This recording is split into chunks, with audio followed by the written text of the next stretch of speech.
We've talked about this a whole bunch in the past, really in the recent past too, when we were talking about Neil Young's archive. But whatever happened to Neil Young's Pono music player? Do you remember this big clunky yellow thing? He showed up on the Late Show with David Letterman with it and dropped it on the desk. I thought it was going to break Dave's desk. And he was pushing this high resolution, high fidelity portable music player at a time when the world, I mean, I think it was plain for everybody to see that the world was going over to streaming. He was sitting there literally with this like TV remote sized music player. It was like this huge triangular thing, so clunky and awful looking. But it played high fidelity, high quality MP3s. And, Neil Young has been a huge proponent of that. He's a massive audiophile and has been talking about this for years. And he launched the, Pono Music Player, the actual device. And he launched a web store where you can then go and buy, the actual music. And they were making deals with labels. And it was, he was really pushing this whole thing.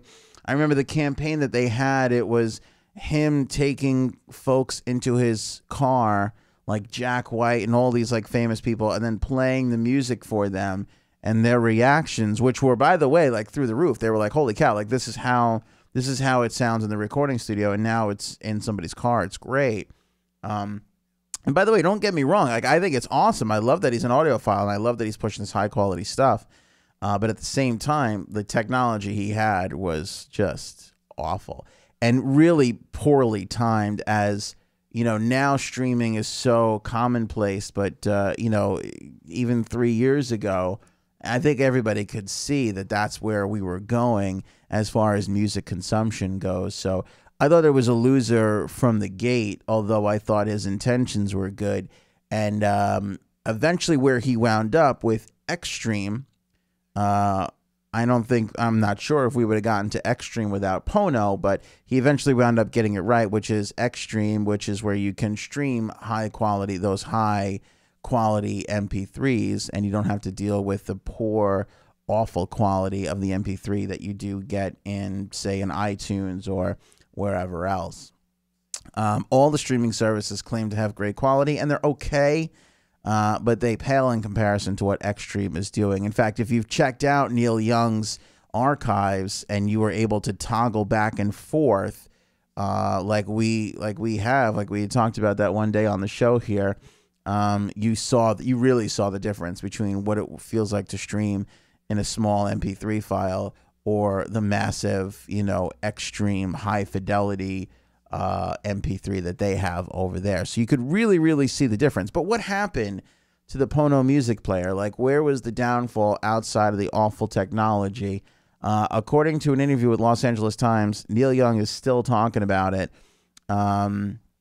Still talking about the Pono player, but he revealed something, and one of the reasons why it died and went away, and he blames the record labels. So the Pono service shut down officially in April of 2016. That was it. It opened its digital music store in 2015 and closed it in April of 2016. And according to Neil Young, he says the record labels killed it because they were insisting on charging 2 to 3 times more for the high-res files than for the MP3. He says, and I quote, "Why would anybody pay 3 times as much?" It's true. I remember going up there and seeing like you could get a whole album for $20. I haven't paid $20 for an album since, I don't know, 92, 93. It's been a while. I mean, I paid $20 for a vinyl, but just to actually access the music, it's been a really, really long time since I had to fork over $20 for an album.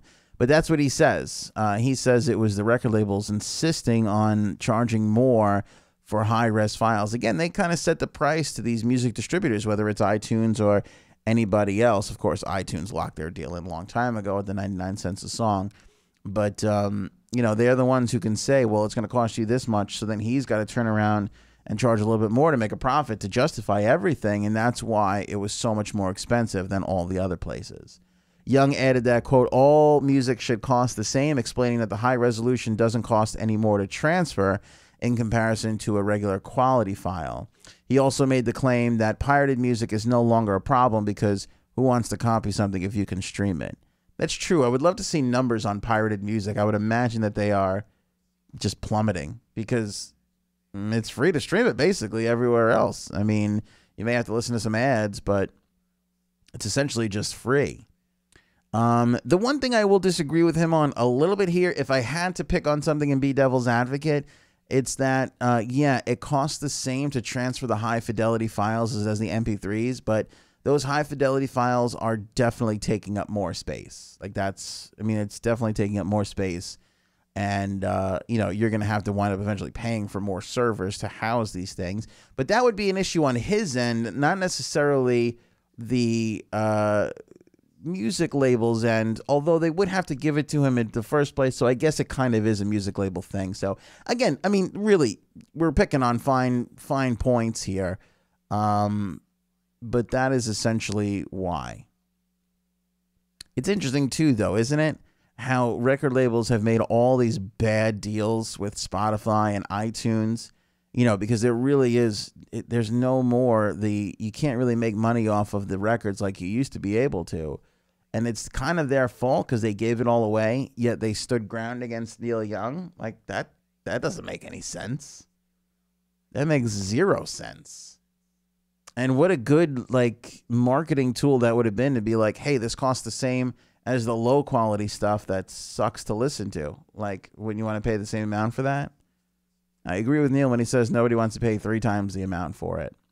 But now he has the Xstream streaming service, and that is rolling. Whether that takes off or not, I really don't know. I don't know if most people care enough, because I think the point of streaming is convenience over quality. I think just very few of us really care about how much better they can get a record to sound.